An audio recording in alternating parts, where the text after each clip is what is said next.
So we all went to bed last night with the Dodgers making the World Series. I'm going to cheer you up.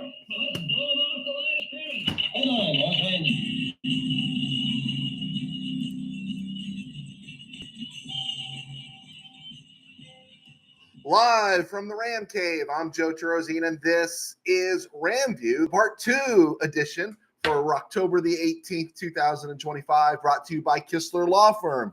Injured in an auto accident, need help, got questions, call Kistler Law at 661-206-6990. That's 661-206-6990. And check out KistlerLawFirm.com. That's one word, KistlerLawFirm.com. Kistler Law, they've been fighting for you since 92. And by Temple City Auto Repair. Having some auto issues, get yourself some John and Henry at TempleCityAutoRepair.com. And of course, sports ball games, and we'll be talking more about them in a minute. So yeah, it was a real bummer last night. I heard fireworks going off in my neighborhood. And yeah, it was a bummer. I knew because it wasn't because people were excited about my pick of the Jaguars over the Rams this week. It was about the Dodgers. And of course, Ohtani had an epic one, and he is a great player. But I hold out hope the American League can spare us this blue monstrosity from betaking us all.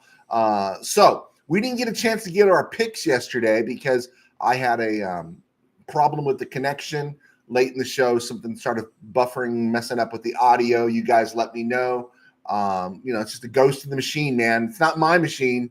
I think it's the bandwidth or the YouTube machine, but we started having a problem, so we bailed early. We're gonna get our picks in, and then we'll let you guys go and enjoy your Saturday. So thanks for hanging with me. Great audience last night. I hated punking out on you, but there really wasn't anything I could do about the situation. All right, so on Thursday night, the Steelers lost to the Bengals. Of course, I took the Steelers. Big mistake. Cincy won 33-31, and we had that conversation. And then we also had the conversation about what happened to the Steelers, and then what kind of spot are the Bengals in right now in terms of trading Trey Hendrickson. We covered that. You can watch that on last night's show. So let's look at just the picks going into tomorrow. For Sunday, and we'll go from there. All right, let's see here. As you know, I took the Jaguars over the Rams.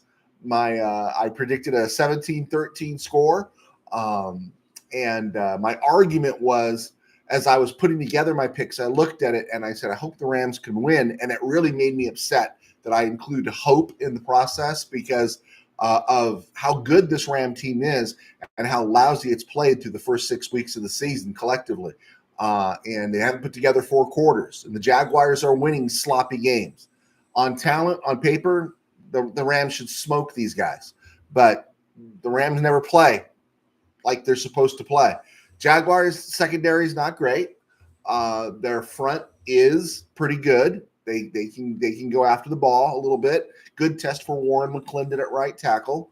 And then of course just these odds and ends. So I said Jaguars 17, Rams 13. Rams score 2 touchdowns, but miss an extra point, right? And I hope I'm wrong, but that's where I landed. Letting you know, Saints at the Bears. Bears are playing really well right now. I think they're finding their groove. I think it would be an enormous setback to the Bears if they lost at home to the Saints, like the quarterback-less Saints. So, we're taking the Bears at home. Dolphins at Browns. I just can't pick the Dolphins, and every time I don't pick the Dolphins, I win. So I had them losing last week. I had them losing the week before against, I think it was Carolina, I think. And so going to Cleveland, Cleveland is a team that doesn't look like it's quit yet. Right? They don't look like they've quit. So I don't think they're going to lose to the Dolphins. I just don't. Dylan Gabriel's going to have to look really bad. And if he looks really bad, then you get to see Shador and everything. So that works out for the fans. But Dolphins are bad.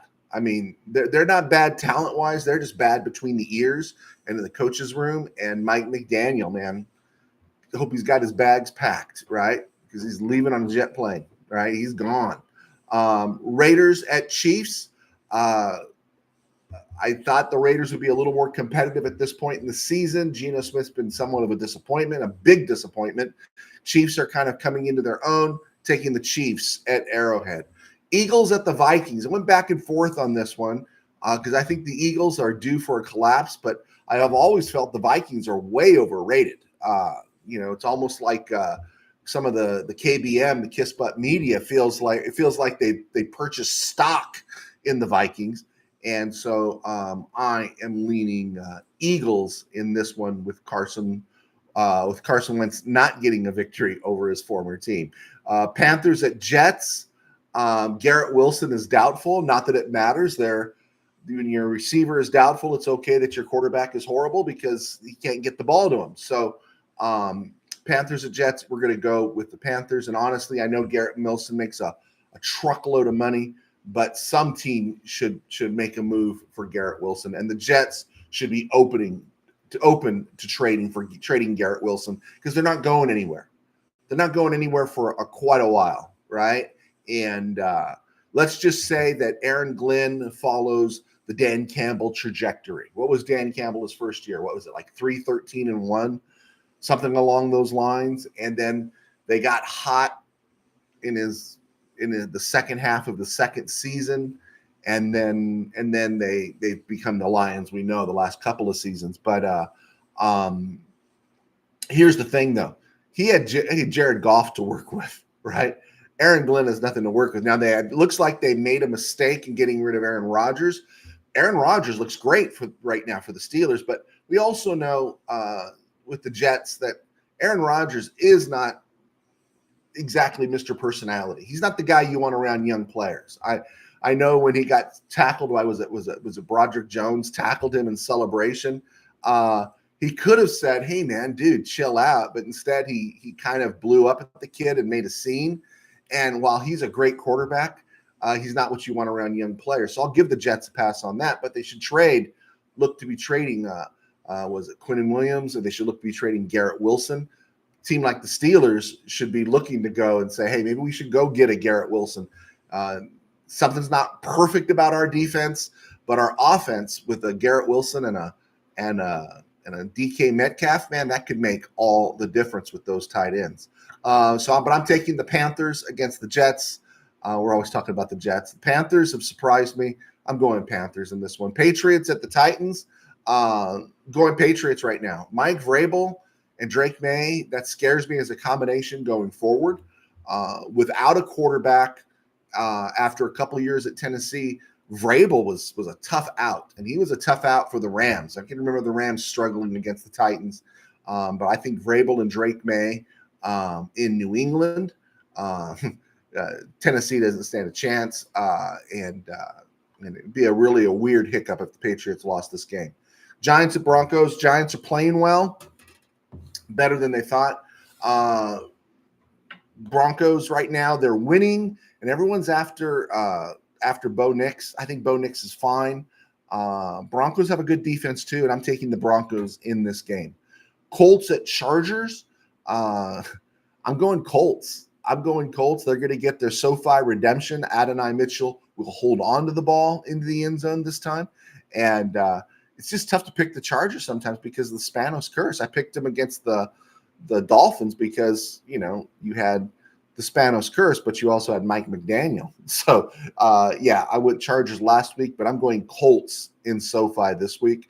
Packers at Cardinals. I'm taking the Packers in this one. Kyler Murray is questionable, which means if he doesn't play, it's Jacoby Brissett, which means the Cardinals might have a shot. Again, I think Jacoby Brissett's not a great NFL quarterback, but he's a solid starter. He'll do and take what's there for him and won't just constantly be looking for the big splash play, which makes the Cardinals a more dangerous team. But I'm going to go to the Packers in this one. Taxkins at Cowboys. If the Taxkins show up like they did this past week against the Bears, it's going to be a high-scoring game. The Taxkins have signed Treylon Burks, no scary Terry McLaurin this week, and the Cowboys have no Trevon Diggs. He's in concussion protocol, so there should be a lot of points. It should be a lot of fun. The only thing that's going to be missing is is the Taxkins are going to be called the Commanders when they should be called the Redskins, and that's the only thing that's going to take away probably a pretty good game to watch. Cowboys are somewhat still the surprise team of this season, even though they're 2-3-1. All right, we keep pumping this thing in here. Bill joins us. All right, Bill, thank you for sticking it out with me. Are the Rams going to make a big splash before the trade deadline? You look at it, and I think I covered it a little bit yesterday. I was looking to see who's available, whose contract's expiring, right, or who's somebody that's playing for a team that's not going anywhere. And right now, when you look at all the corners the cornerbacks that you would be interested in, none of them are on really bad teams yet, right? Every team still has some hope. Even the Trey Hendrickson thing, which I think everyone assumed, and I think rightly so, last year of his contract, he's only signed that 1-year deal. He's on the move after this next year. And it looked like, okay, he's getting ready. They're going to move him. But then Joe Flacco comes in and resurrects their hopes, right? What are they, 3-4 now? Steelers look really vulnerable. Browns are bad. And Ravens are bad. So maybe the Bengals wouldn't be so interested in trading Trey Hendrickson. It's kind of like that with the Cardinals right now. Not the Cardinals, the cornerbacks right now, because nobody's really ready to admit they're out of it, right? I don't want Sauce Gardner from the Jets. Again, some of the contracts are ridiculous. But that's the cornerbacks. There's a couple of defensive linemen that wouldn't be too bad. But they're really expensive. Jeffrey Simmons of the Titans is expensive, but he's a little bit cheaper than the Jets' Quinnen Williams. And both those teams, they're not going anywhere for a couple of years.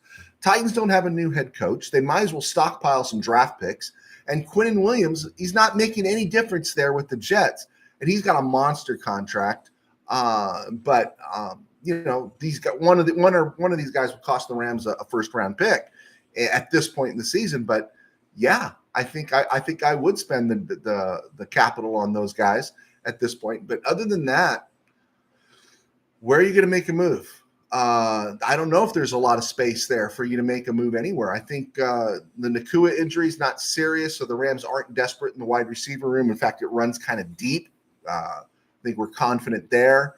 The tight end room is stacked right now in terms of commitment through cash and emotions with Higbee, and of course with draft capital with Terrence Ferguson that they spent on him. So offensively, I think it's there. I think they're set. I don't know if you can acquire a significant difference maker along the offensive line. Center would be my preference. So I don't know if I look at the Rams making a huge one. It'll be something. It'll be something I think will surprise us all. And I don't know about that, Bill. I just don't. Let's see, Bill. If the Rams scouting department doesn't think they're a good enough first-round quarterback, what two positions do the Rams draft in the 2026 draft? Okay, that's a good one, because my thought on that is, if Stafford finishes the season playing the way he's playing right now, and he's got another year under contract, right? He's got one more year under contract. Then you go and you get some offensive linemen. You go and you get something on offense, because what you want to do is you want to give him weapons to make his job and his life easier. And I would say, again, it's hard to say break in a rookie center, right? That's the part that really frustrates me about the Rams center position right now. It has nothing to do with Creed Humphrey and Tutu Atwell. But again, the Coleman Shelton move was a step back. I'd want to get him some help along the interior. And of course, understanding that Alaric Jackson, as long as there's no blood clot, seems to be in his prime. This is 2.5 years now, all of 2023, all of 2024, and the first half of this season that he's played as, do we want to call him elite? Do we want to call him Anthony Munoz? Maybe. Do you want to call him Orlando Pace? No, I'm not saying that. But he's playing like a top flight left tackle, and I think we're happy with Alaric Jackson. So I would be looking at the interior, since next year Avila will be in the final year of his rookie contract. Kevin Dodson will be in the last year of his contract. And next year, do we want to dance with Coleman Shelton again? So I'd look for an interior lineman, and I'd look for somebody they could park at right tackle. Yeah, and we'll see. We'll just see how it plays out. But I'm all for that. If Stafford is still upright, throwing the way he's throwing right now, let's go back to that next year, right? Because when it's over, right? Not that the Rams are going to tank and fall apart, but when Stafford retires, this window will be closed, right? And I think this window is open now, and I think this window is open for next year. But after that, that's when all the bills come due on Jared Verse and Byron Young, and all these guys. You're going to start paying these guys on defense, and the Rams going to have to make some hard choices. But I think you could definitely look at offensive line. You could look at, maybe there's not an offensive lineman I want to draft in the top 20. I trade one of those picks and collect more in the top 100. That'll be fun to kind of play with draft simulators, because I'm all for I'm not necessarily hung up on first round draft picks, but I am hung up on how many picks can you get in the first 100. And that's kind of where I stand on that one. But great question, Bill. I think you're out there in Philly, so you're up at it's 11 o'clock. It's pushing noon. You're ready to go get a cheesesteak.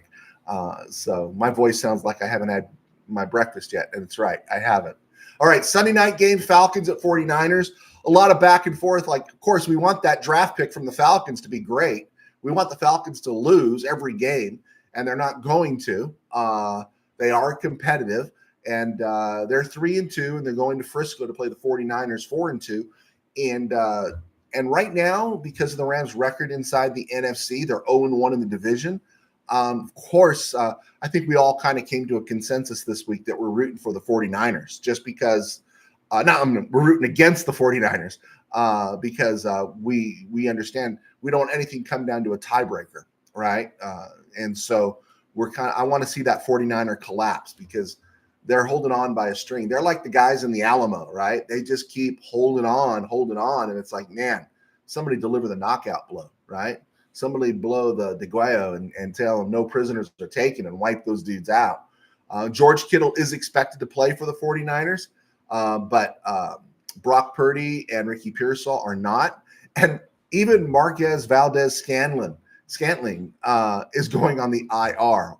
The wide receiver they signed, the guy that's bounced around the league for a while, even he's going on the IR among everybody else. Former Rams safety Jordan Fuller is coming off the IR for the Falcons to add some depth there. So we're rooting for the Falcons, and I'm taking the Falcons on Sunday night. That should be an interesting game in Fog City. Then there's the Monday night game. They're playing back-to-back doubleheader crud on Monday night. It's ridiculous, but the one good thing about it is they have staggered it. The Buccaneers are at the Lions. That starts at 4. So we'll get to see that game without getting score updates about the Texans and Seahawks that start at 7. So they finally figured it out just a little bit. It's still ridiculous to do double headers on Monday night. Should be a standalone game. Buccaneers at Lions. That one's wild, man. I don't know. That one, I went back and forth on this one. Finally, I took the Lions at home just because of where the Buccaneers are at in the receiving room. I know they're supposed to get Mike Evans back. I don't know if they're getting Bucky Irving back or not.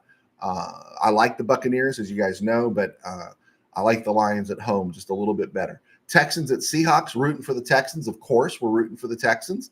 But remember the team they blew out. Who did they blow out? Oh, yeah, they blew out the Baltimore Ravens. They blew out the Baltimore Ravens. Think about that. The Texans, with no offensive line, blew out the Baltimore Ravens, and the Rams had a sloppy 17-3 win over the Ravens. Unbelievable. So we're going to root for the Texans against the Seahawks. Seahawks, I'm taking the Seahawks, though. The Seahawks are going to win. Last week, I was miserable. I was 9-6, but that was coming off a 6-8 week the week before. Prior to that, I had been lights out, my best start ever. This week, I'm already 0-1, thanks to Joe Flacco and the Pittsburgh Steelers. All right, so cool. We got that in. Samuel Ainsley, howdy, Joe. Who gets Puka snaps? Folks blaming Cardi. My eyes blame the line. Hey, thank you, Sam. I do too.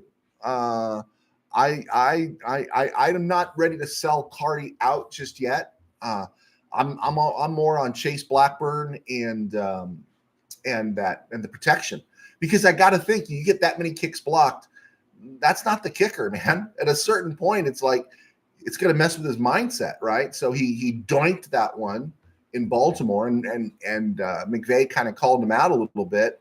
I just don't know, right? I don't know.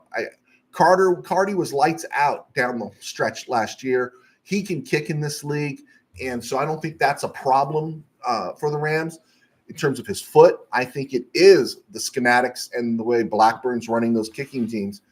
Something is off there, but I'm not ready to sell Cardi out just yet. Who gets Puka's snaps? I think Adams will get the targets, right? My guess is with Atwell back in. Atwell, if you guys, if we go back, this is not a strong secondary, even with Travis Hunter. Here I am sounding optimistic, but if you remember Atwell when Kupp was out back in the beginning of, was it 2023? Atwell was playing good ball when he got regular snaps.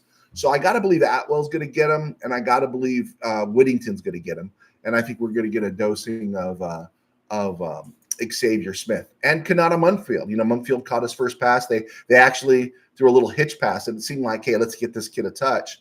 And Munfield has gotten snaps. I think he's got more snaps than Terrence Ferguson this year. And then I'd also like to see them find a way to go to their tight ends. I'd like to see them find a way to go and incorporate Terrence Ferguson. The Ferguson line is, hey, we got to get him more involved. It's starting to sound awful Atwell-esque, right? How many times do we hear with Tutu Atwell over the years, McVay says, yeah, we just got to find a way. That's on me. I got to find ways to get him more involved. Ferguson made that really great catch against, was it Frisco? And then that was it. It's like, I got to find him more ways to get him involved. And so that is difficult to watch sometimes. So, but I think it's going to be, more targets for Adams, more snaps for Atwell and Whittington together, especially against the secondary. It's a little suspect, but again, it's a better defensive front too. Bill, if Stafford retires, do the Rams trade for Joe Burrows? I have a feeling he's the man the Rams will go for. Joe Burrow's a good quarterback.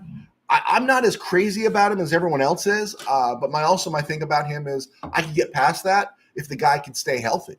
I mean, the guy can't stay healthy. His body is brittle. He didn't drink enough milk growing up. I mean, if he took the hits that Stafford has taken since he's been with the Rams, or took the hits that Stafford took with the Lions, I think Joe Burrow's career would already be over. He's just brittle. And the thing about, let's just say this real quick here. Let's go back. I know I'm going to say a bad word here. Go back to the Jeff Fisher era. How many different quarterbacks did we see play? Because Sam Bradford kept going down, right? All those backup quarterbacks, right? And then you get to the McVay era, and basically almost every game Jared Goff is starting, right? Except for the finale against the Cardinals in 2020. And literally Stafford has been out there every season from 21 to present, except for 2022 when it was the offensive line chainsaw massacre and nobody was left and he got hurt there. But Rams, we've been pretty fortunate that our starting quarterback starts. He's out there. And it's got to be real frustrating for Bengal fans they have this elite group of receivers, and the guy they're paying to give them the ball can never stay healthy. So I'm not necessarily a Joe Burrow guy. I know a lot of guys are. I don't know where to go. I really don't. I think it's something to keep an eye on going forward. But hopefully if Stafford stays healthy for another, what is it? Let's see, we got 6 games we've already played this year. So if he can stay healthy for another 30 games plus playoffs the next 2 years, hopefully it's about 38 games, counting 4 playoff games at the most on either side, then I'll be happy, right? I'll be happy and I'll be ready to make the move. But no, I don't know what the Rams are going to do. I really don't. Because I don't think there's an obvious choice. It looked like 2 first-round draft picks. If not Arch, it was going to be somebody else, and maybe a guy that's ready to plug and play. I think now it could be somebody they draft later on, and then give him a year to develop. Maybe Garoppolo. No, but that would be next year too, because we're thinking Stafford's coming back. I don't know who it's going to be. I really don't who would not, because they'll probably bring in a bridge quarterback. So it'll be interesting how it plays out. Let's see here. Bill, like you being a Phillies fan, I hate the Dodgers. I hope they lose in the World Series. I found myself as a Met fan rooting for Philly against the Dodgers. So, and I was a Dodger fan growing up. I was a Dodger fan up through spring of 2015, and they took away Vin Scully from us at the end of his broadcasting days, and they went to this cable deal that literally blacked out 70+% of their fan base from watching their games. And I think now it's up to over 50 or so, but it was disgusting. And so I just couldn't root for them anymore. And my first World Series that I saw actual games was the Mets A's. And then, Oscar Madison was a sports writer. I had a Mets hat. I go, man, my second team had always been the Mets. And so I just decided to go full throttle with the Mets. And I'm happy. I haven't had a regret since then. I still love Dodger Stadium, but all the past we leave behind with Vin Scully. There we go. DHP, thank you for hanging out with me this morning. I appreciate you being here after the fiasco yesterday with my sound issues. Let's look at Rams history here. Let's see if there's any Rams history. Oops, bad. My bad. I hit the wrong button. There we go. Wrong button. Okay, let's see. There we go. Boom. We did it. All right. So, wrong button there. Let's see. It is October. Today is the 18th. On this day in Rams history, the Rams released Rick Kay, undrafted linebacker out of Colorado.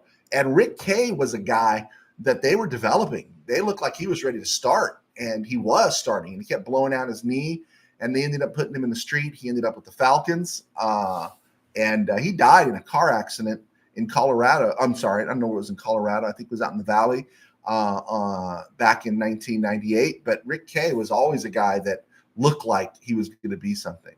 On this day in 2022, the Rams signed Ty Neskey. Remember him? He played left tackle down the stretch in 2022. They signed him off the Colts practice squad. So that was a reminder what a brutal year that was. Let's see. We got anything else in here? Nothing else too exciting. I think we're good. I think that's it. Nothing much else happening in Rams history here. All right, cool. If you guys have any other questions, I know I went about 30 minutes there. Let me go over this real quick one more time. For this week, I already missed it. I took the Steelers over the Bengals, so I'm 0-1. I like the Jaguars over the Rams. Yeah, I said it. Bears over the Saints, Browns over the Dolphins, Chiefs over the Raiders, Eagles over the Vikings, Panthers over the Jets, Patriots over the Titans, Broncos over the Giants, Colts over the Chargers, Packers over the Cardinals, Texans over the Cowboys, and Falcons over the 49ers, Lions over the Bucks, and Seahawks over the Texans. So thanks for putting up with my voice. Thanks for putting up with my technical difficulties here, but great hanging out with you guys.